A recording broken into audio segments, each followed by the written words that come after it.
Walk outside in the third week of September. Stand in your garden and look at it honestly. The black-eyed Susans you were so proud of in July, brown stalks now. The coneflowers that drew every monarch butterfly, finished. The lavender, the salvia, the daylilies, gone. Every splash of color you planted last spring, everything you watered and weeded, has packed its bags and left you standing in a sea of brown. And your neighbor, 2 doors down, still has color.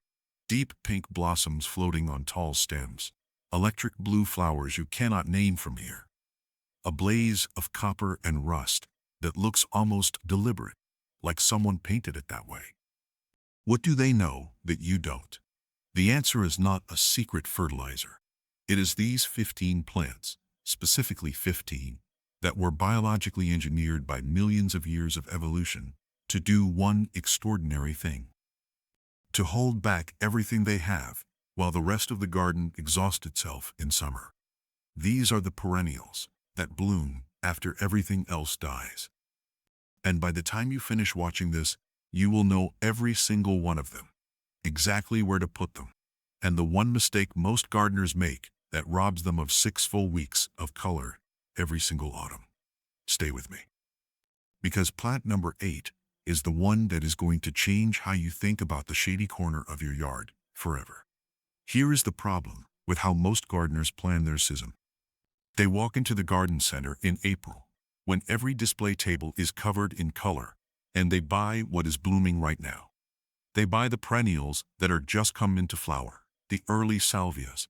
Everything looks spectacular. They go home, they plant, and they have a magnificent garden through June and July. Then August arrives. Heat, drought. The first plants start to decline. By September, the gaps appear, bare patches where spent stalks used to be.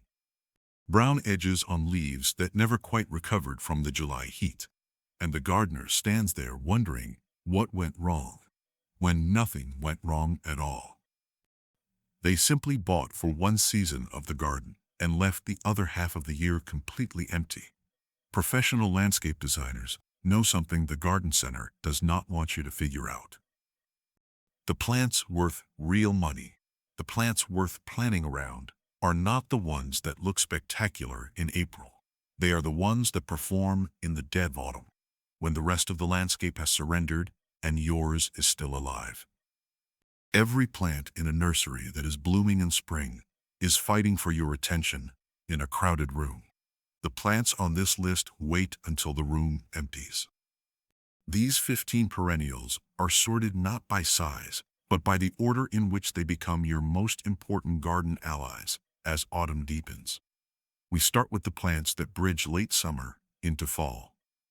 And we end with something that blooms so late, so defiantly, that gardeners in Zone 4 have washed it open through the first dusting of snow. Plant 1. Autumn Joy Sedum. Most plants has one performance window. This one has 4. In June, when you first notice it, Autumn Joy Sedum looks like nothing special. Thick, succulent stems pushing up through the soil. Dense rosettes of blue-green leaves. No flowers yet. Nothing is happening. That is the deception. In July, the flower buds appear, packed so tightly, they look exactly like small heads of broccoli sitting on top of each stem. Still green, still closed. And this is where most gardeners make the mistake of dismissing it, because compared to the roses and the daylilies and the rudbeckia, all exploding around it, Autumn Joy looks like it is waiting for something. It is waiting for something. It is waiting for all of them to finish. August arrives, the buds begin to blush, pink, then deeper pink, then by September, a dusty rose that catches afternoon light in a way that makes you stop what you were doing and look.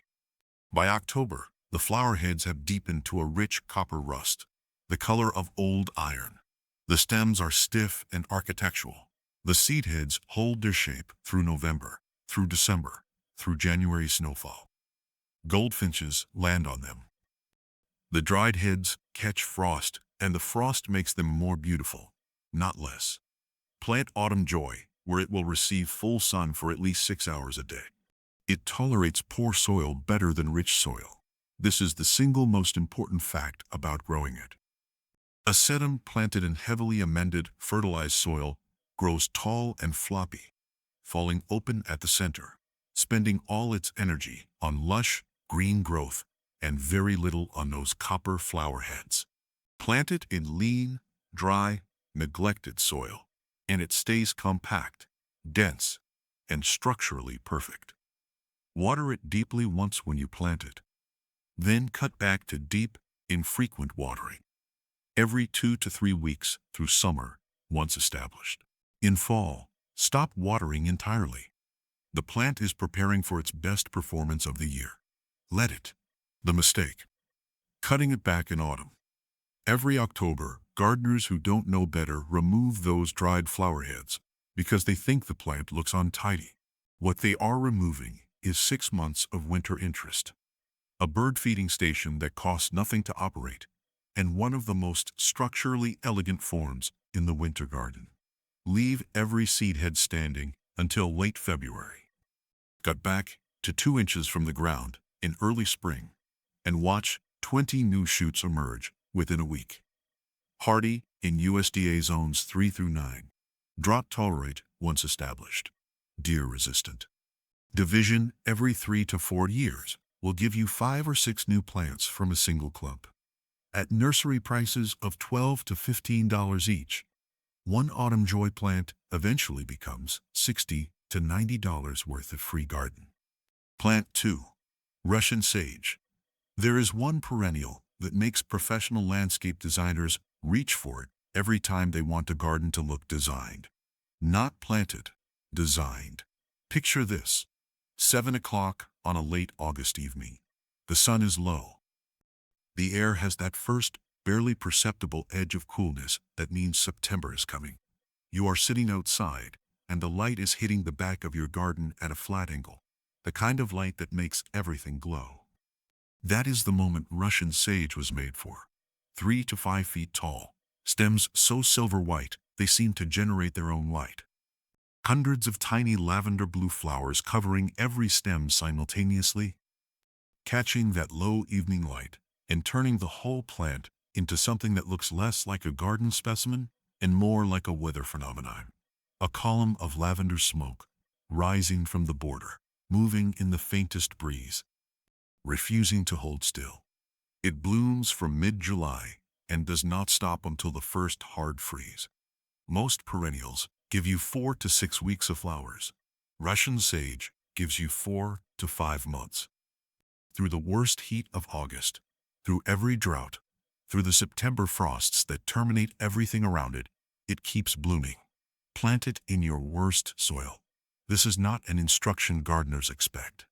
Plant it in dry, lean, unamended ground in full sun, and stand back. Rich, heavily fertilized soil turns Russian sage into a floppy, weak disappointment, all soft, lush growth that cannot support itself. Stems leaning and falling open, half the bloom density you expected. Coarse soil makes it stand 4 feet tall, perfectly upright, with a bloom density that takes your breath away. One maintenance task per year. In late February or early March, cut every stem back hard to 6 inches from the ground. 30 seconds of work. It returns each spring, more floriferous than the season before, and the relationship compounds. The mistake, planting it in a spot that receives afternoon shade. Russian sage needs full sun. Not mostly full sun, not 6 hours and then some shade, full sun all day. Placed in partial shade, the stems elongate looking for light. The silver fades, and the bloom density drops by half. Gardeners who have been disappointed by Russian sage almost always made this mistake. Find your sunniest, driest, most neglected spot. That is where this plant will be magnificent. Hardy in zones 4 through 9. This is one of the most alkaline-tolerant perennials available. A direct solution for gardeners in the Midwest and West, where naturally high pH soils make flowering perennials difficult. Deer avoid it. Bees work it constantly through its entire 4-month bloom window. And the sober architectural stem structure that remains after bloom ends provides genuine winter garden interest when every container on your street looks bare and abandoned. Plant 3. Sneezeweed. The name is a lie, and a very expensive lie for anyone who has been avoiding this plant because of it. Sneezeweed does not cause sneezing. The name comes from a historical use of the dried leaves as a snuff, an entirely different thing from the airborne pollen that triggers allergies. The plant's actual pollen is heavy and sticky, carried by insects, not wind. It cannot enter your sinuses. It has never caused a single allergy attack in its botanical history. What it has done, for gardeners willing to look past the unfortunate name, is produce some of the most intense saturated color available in the late summer and autumn garden. Copper, burnt orange, mahogany red, acid yellow with a dark chocolate center. The individual flowers look like daisies that someone dipped in fire. They arrive in late August, just as most summer perennials are flagging, and they carry through September and into October with a color intensity that photographs never quite capture. You have to see Helerium in person, in a September garden with afternoon light behind it, to understand why experienced gardeners consider it irreplaceable for this season. It grows 2 to 4 feet tall, depending on variety, with dozens to hundreds of simultaneous blooms at peak flowering. Moorhim Beauty delivers deep mahogany red with bronze overtones, one of the richest autumn colors in any perennial border. Sawhin's early flower starts blooming in July, earlier than almost any other Helium, and carries straight through to October. Rot gold combines rich red and golden yellow in a single flower, each bloom looking hand-painted. Full sun, consistently moist soil. This is the one plant on this list that genuinely prefers moisture over drought. Place it near a downspout collection area, a rain garden, or any slightly low spot in your yard where water naturally lingers after rain. It will reward that placement with stem density and bloom production that dry site planting simply cannot match. The mistake: not pinching it back in late May or early June. This single step, cutting every stem back by half when the plant is about 12 inches tall, is what separates a Helerium that stands perfectly upright with hundreds of flowers from one that flops open in the center and produces half the expected bloom. The pinch delays flowering by 2 to 3 weeks and multiplies the number of blooming stems by 2 to 3 times. Gardeners who skip it get a decent plant. Gardeners who do it get a spectacle. Hardy in zones 3 through 8. Divide every 2 to 3 years in early spring to keep the center of each clump vigorous. Plant 4. Joe Pye weed. Before we talk about the plant, I want you to imagine something. A single 6-foot stem rising from the back of a garden bed in late August. At the top, a cloud of soft, dusty pink flowers, each cluster wider than a dinner plate, surrounded by the motion of 30 monarch butterflies, feeding in preparation for a 2,000-mile journey south. That is not a description from a magazine. That is what Joe Pye weed does in late summer, every single year. The monarchs know something about this plant that most gardeners don't. It blooms at exactly the right moment in their migration timeline. The nectar is abundant. The flower clusters are large enough for multiple butterflies to feed simultaneously. And the vanilla fragrance, a genuine, detectable sweet vanilla that rises from the plant on warm afternoons, draws them in from distances you would not believe. Joe Pye weed is native to eastern North America and has been feeding monarch butterflies during their southward migration for longer than any gardener has been keeping records. Researchers tracking monarch migration consistently document this plant as one of the critical refueling stations on the Eastern Flyway. The population of monarch butterflies in Mexico each winter is directly affected by how many plants like this one are growing in American gardens in late August. Plant it at the back of any border with full sun to light shade. It reaches 5 to 7 feet in good conditions, and that height is not a problem. It is a presence. It anchors the back of a bed the way nothing smaller can. The dusty pink flower clusters arrive in August and persist through September, and even after the flowers fade, the architectural dried seed heads provide structure and bode interest through winter. Gateway is the variety most consistently recommended for American gardens, slightly shorter than the wild species at 4 to 5 feet, more compact in habit, and with flower clusters so dense they are genuinely stunning at peak bloom. The mistake: cutting it to the ground in autumn. Those tall, dried stems are overwintering habitat for native solitary bees. The hollow stems provide nesting sites through winter, and the insects that emerge from them in spring become your and the insects that overwinter the bees become your garden standing. Cut it back then, when you can see exactly where the new season's growth is beginning to push from the base. Hardy in zones 3 through 8. Once established, minimal watering required. Division every 4 to 5 years. In early spring, keeps it vigorous. Plant 5. Japanese anemone. Every garden has a moment. One specific moment. One specific evening, when something happens that makes every hour of work feel worth it. Japanese anemone creates that moment in September. The flowers open on thin, wiry stems, 2 to 3 feet tall, that move in the slightest air movement.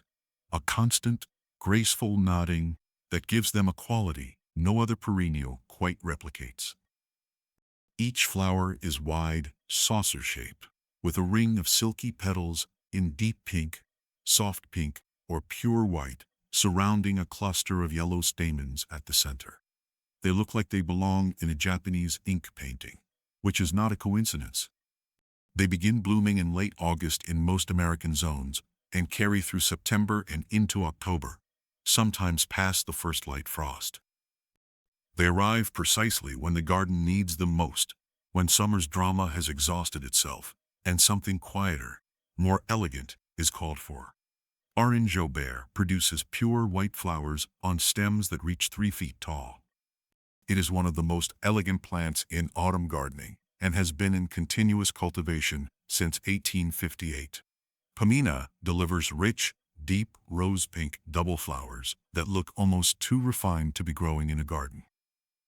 Robustissima is the toughest and most vigorous of the commonly available varieties, spreading reliably through underground rhizomes to form a substantial colony over 3 to 5 years. Part shade to full shade tolerance makes Japanese anemone invaluable for the darker corners of the garden where most autumn-blooming perennials cannot perform. Morning sun and afternoon shade is the optimal placement in hot southern zones. In zones 5 and north, it handles full sun comfortably. The mistake: expecting instant results. Japanese anemone is famously slow to establish. Year 1, it may barely bloom. Year 2, it grows.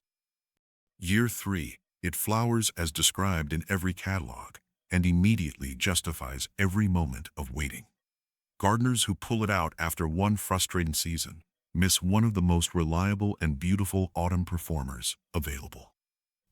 Plant it, note the location, and do not touch it for 3 years. Hardy in zones 4 through 8. Plant 6. Hardy plumbago. There is a color almost no other autumn perennial produces. A true, saturated, electric cobalt blue that almost vibrates against the oranges and reds of the autumn landscape. One plant does it better than anything else available to American gardeners. This plant grows low, 6 to 8 inches tall, and spreads steadily through underground rhizomes to form a dense, reed-suppressing ground cover. Through summer, it is a pleasant but unremarkable mat of small green leaves.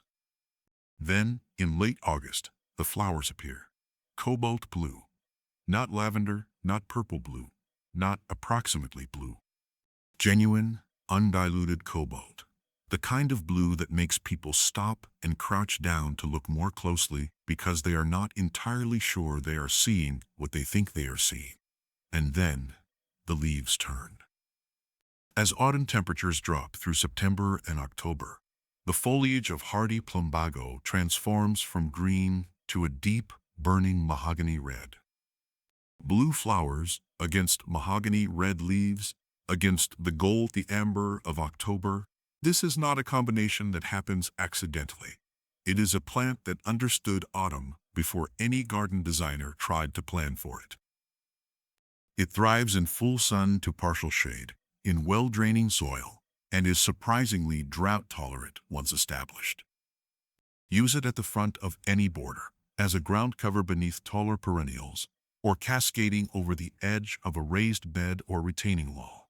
One plant spreads to cover a 2-foot circle in 2 seasons. In 3 years, that original plant has covered 8 to 10 square feet of previously bare ground. The mistake: expecting it to emerge early and grow. Hardy plumbago is the last perennial in most American gardens to show signs of life after winter. While everything else is already pushing new growth in April, ceratostigma sits dormant, looking genuinely dead. New gardeners who don't know this history mark the spot and dig it up to replant. The plant is not dead. It is simply operating on its own calendar. Wait until mid-May before investigating. It will be there. Hardy in zones 5 through 9. Where it is semi-evergreen in zone 7 and warmer, the foliage may persist through mild winters, providing color through months when almost nothing else does. Plant 7. Turtlehead. Everything about turtlehead's common name is accurate. The flowers genuinely do look like turtleheads, open-mouthed, peering out from the stems. And just like actual turtles, this plant is slower, more patient, and far more resilient than it looks. It blooms from August through October, in shades of pink, white, or deep rose, depending on the variety. It is one of the few perennials that genuinely thrives in consistently moist or even wet soil conditions. The low spot in the garden where standing water lingers after rain, the boggy area near the downspout. The wet edge along a fence line where nothing else wants to grow. That specificity is the point. Every garden has a problem spot where water collects. Most perennials slowly decline in those locations. Shallow does not just tolerate it, it requires it.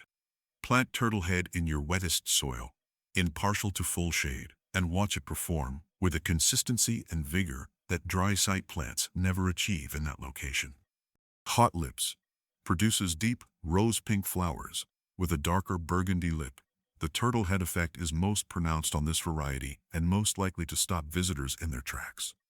Think Temptation is compact at 18 to 24 inches, ideal for smaller garden spaces.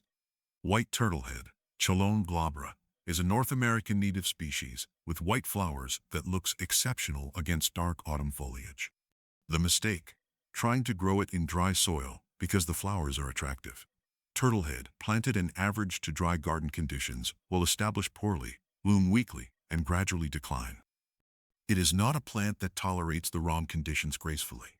Match it to wet, shaded spots, and it rewards you with one of the longest bloom windows of any autumn perennial. Mismatch it, and it sulks visibly. Know what it needs, and give it exactly that. Hardy in zones 3 through 8. Mid-video re-engagement, approximately 47% through. Before plant 8, I want to ask you something directly. You have watched this far because you are serious about your garden. The gardener who writes the variety names down. The gardener who goes back and watches the section again to make sure they got the zone right. Hit the subscribe button right now. Not at the end, because plant 8 is the one I promised you at the beginning. The one for the shady corner that has defeated you.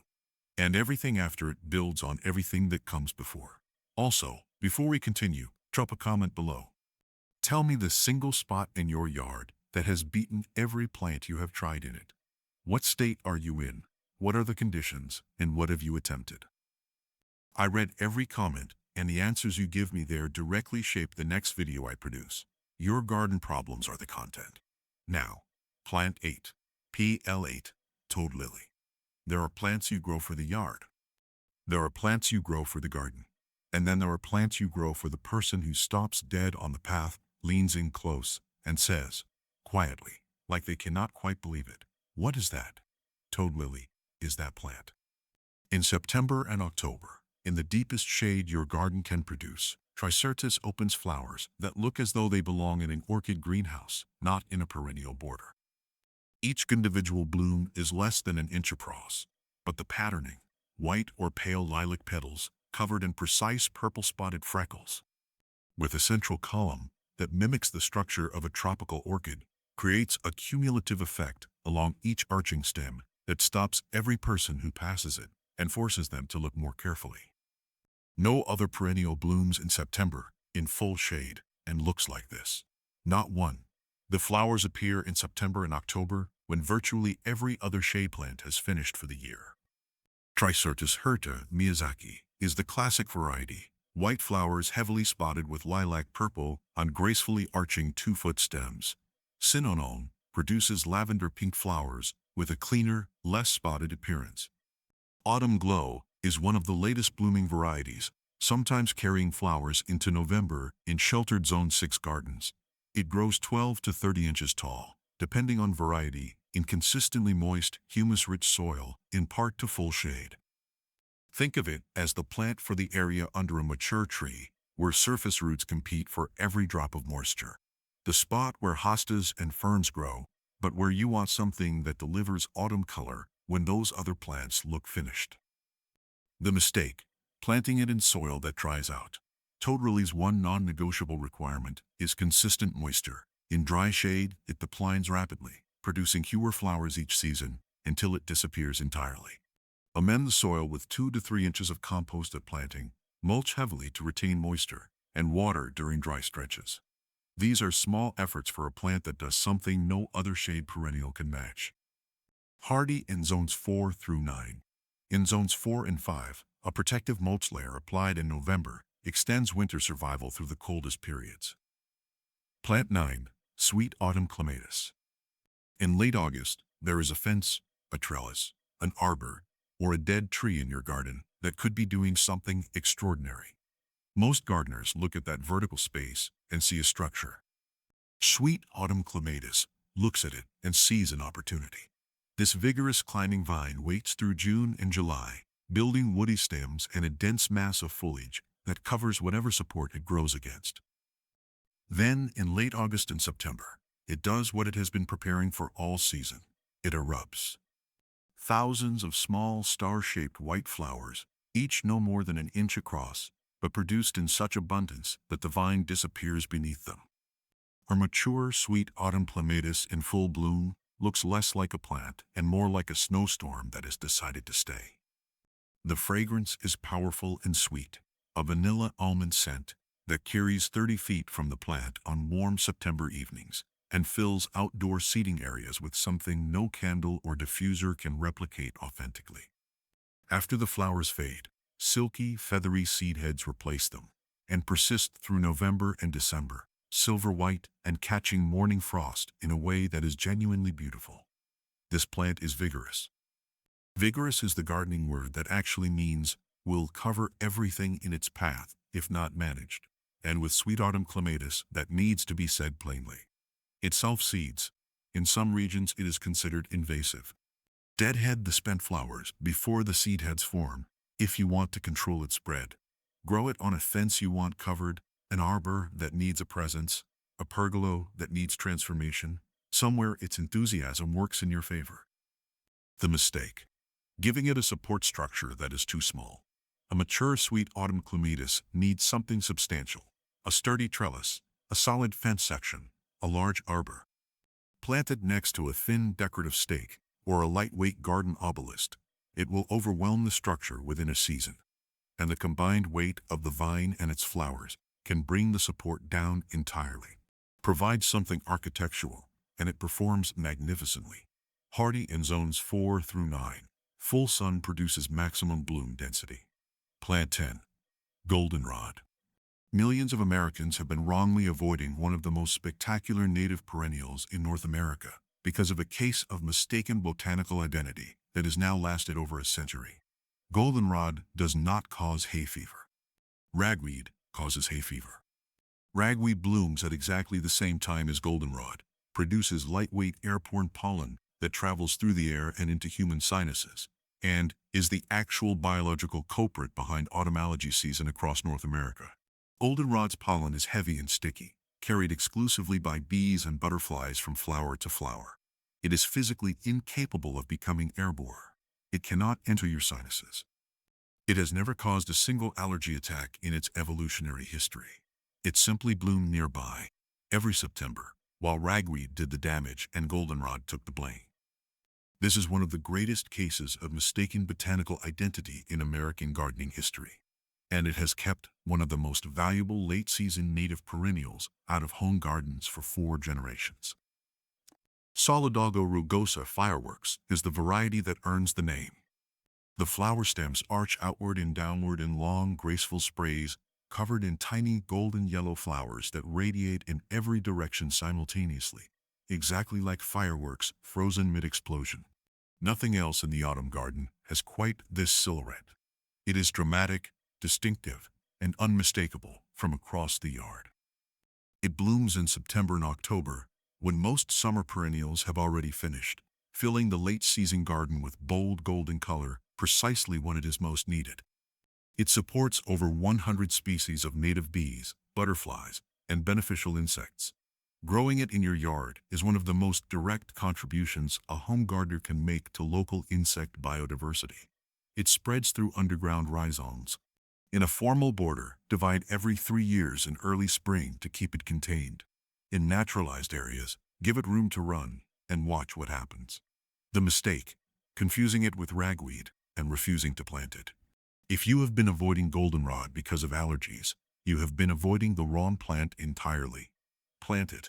Ragweed is already growing somewhere in your neighborhood, whether you garden or not. The goldenrod is the one doing the ecological work. Hardy in zones 4 through 9. Plant 11. Hardy garden chrysanthemum.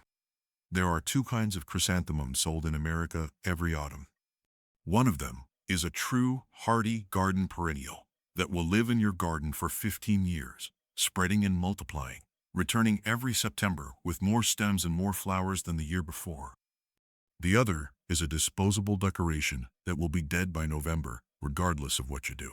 Most of what is sold at grocery stores, garden centers, and big box stores in September is the second kind.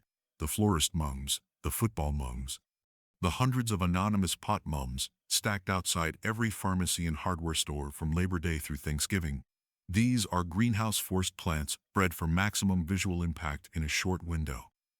With minimal cold hardiness and almost no capacity to overwinter in most American gardens. They look spectacular for 3 to 4 weeks, get hit by the first hard freeze, and die. True garden hardy chrysanthemums are a different plant entirely.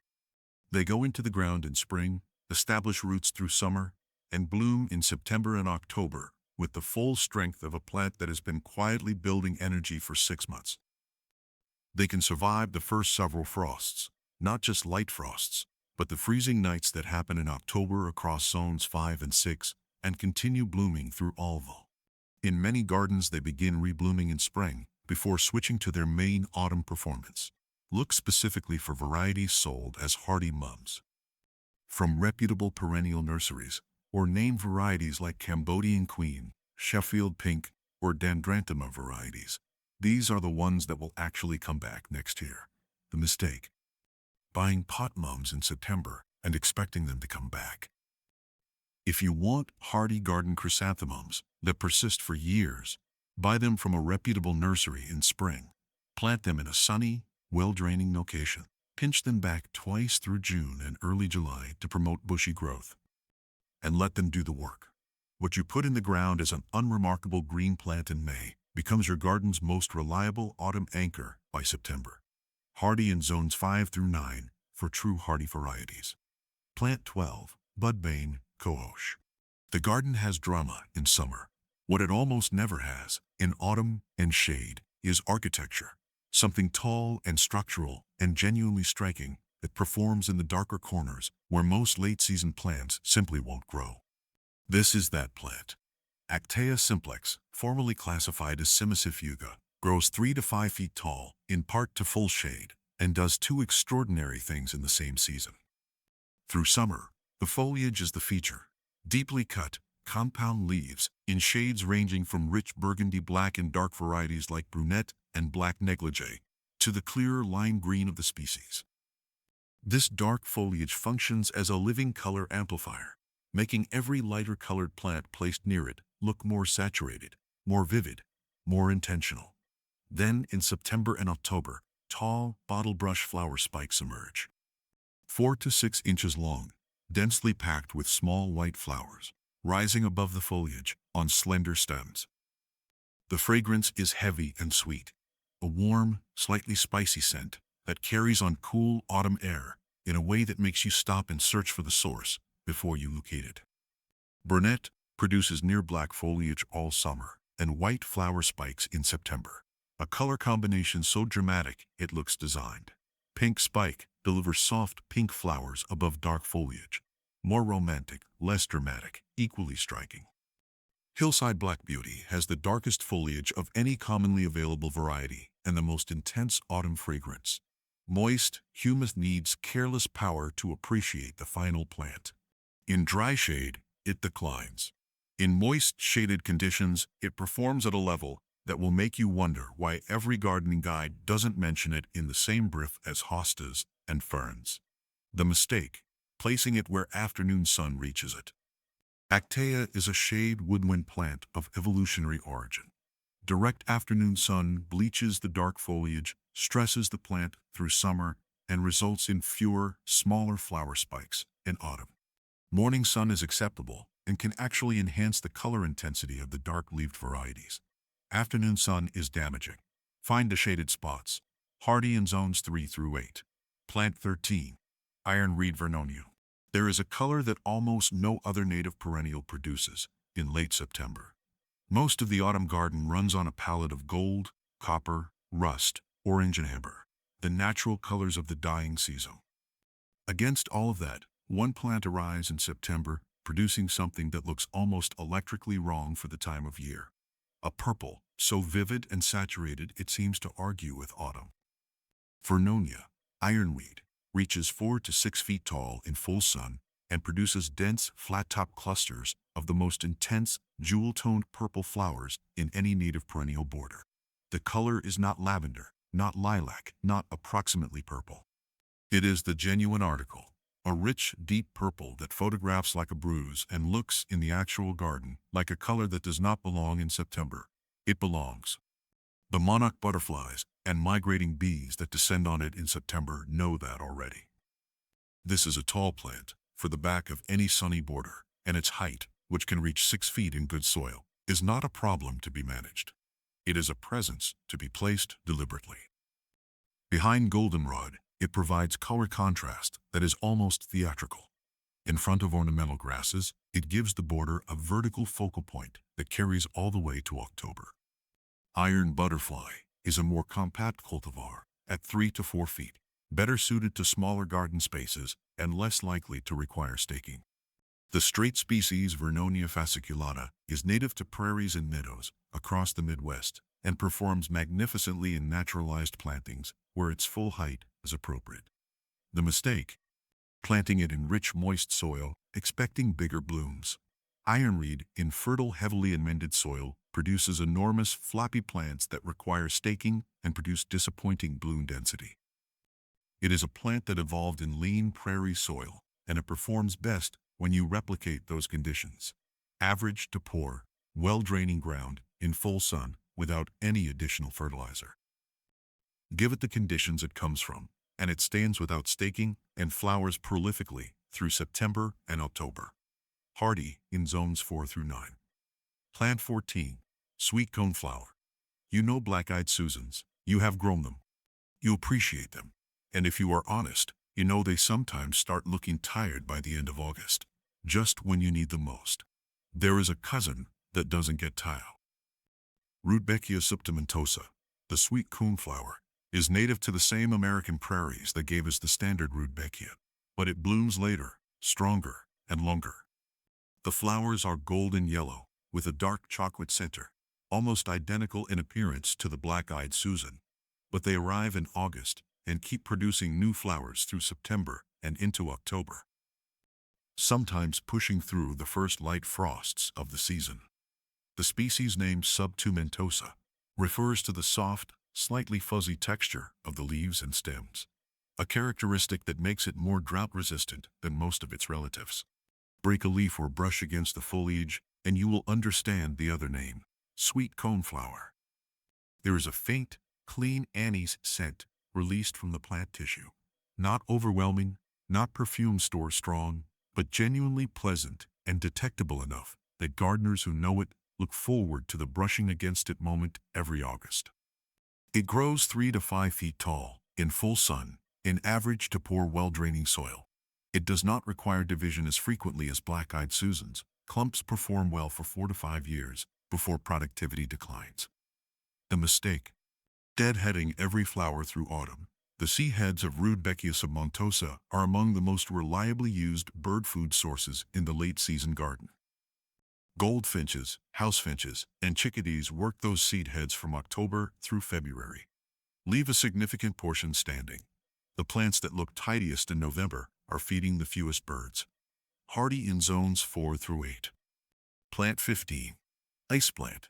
Every plant on this list has known autumn. It has been built for it, designed by evolution for the specific conditions of the cooling, shortening season. This one is different. This one does not care about autumn at all. It was built for the impossible. The ice plant, Delis perma, evolved on the rocky high-altitude slopes of South Africa, where the soil is almost pure sand and gravel, where rainfall is measured in single-digit inches per year, and where temperature swings between burning daytime heat and near-freezing nights happen within the same 24 hours. It developed thick, water-storing succulent leaves to survive months without rain. It developed a prostrate growth habit that keeps it close to the ground and away from desiccating wind. And it developed flowers in colors so vivid, neon magenta, electric orange, blazing yellow, that they read almost as artificial, like someone installed colored LEDs in the garden overnight. It starts blooming in late spring, and it does not stop. Through summer's worst heat, into September, sometimes through the first light frosts of October. A plant that began flowering in April and is still flowering in October is not following the garden's rules. It is ignoring them. Use ice plant in your driest, hottest, most neglected spots. The full sun slope where nothing else survives. The south-facing strip between the driveway and the foundation. The raised bed with perfect drainage that bakes through August. These are not conditions to apologize for. They are exactly what this plant requires. John Prophet produces intense purple magenta flowers over a long season. Jewel of the Desert series offers the widest color range: true red, orange, yellow, white, and bicolors. Fire Spinner produces 3 colors in a single flower: orange at the center, transitioning to pink and then purple at the petal tips. Watering it on a regular schedule or planting it in soil that retains moisture. Ice plant in wet or poorly draining soil rots from the crown outward with remarkable speed. Time. Ice plant is the plant that has spent its evolutionary history managing its own water. Interrupt that balance with excess moisture, and it dies within weeks. Plant it in fast-draining lean soil. Water it once when establishing, then stop. The worse you treat it in terms of water, the better it looks. Hardy in zones 5 through 9. In zones 5 and 6, excellent drainage is non-negotiable for winter survival. Frozen wet soil kills ice plant reliably and fast. Draining frozen soil lets it survive. Step back from the plant list for a moment. Think about what this garden actually represents. 15 plants that begin their primary performance when the rest of the gardening world has finished.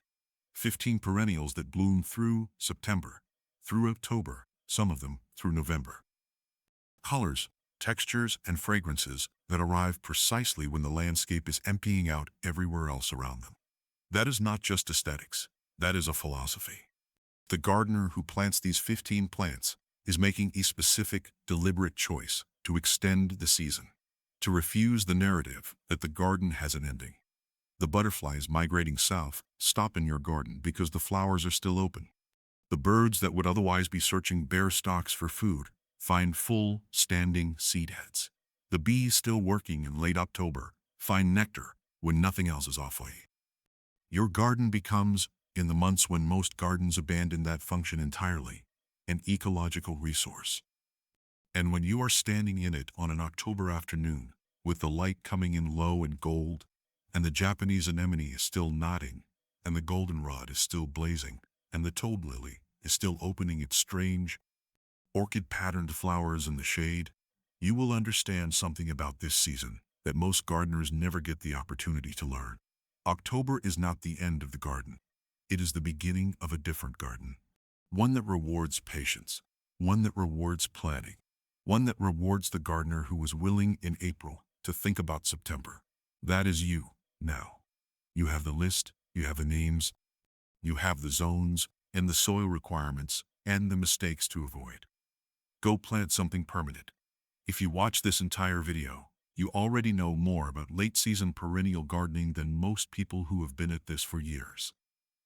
One thing before you go. Drop a comment below. Which of these 15 are you putting in the ground this season?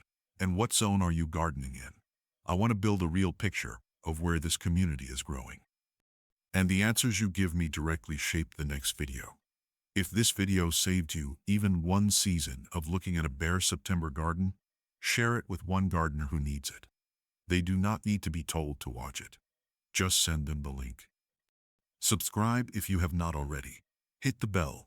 There is a new video every single week, and every one of them is built at this level, real zone data, specific variety guidance, the mistakes nobody else will tell you about.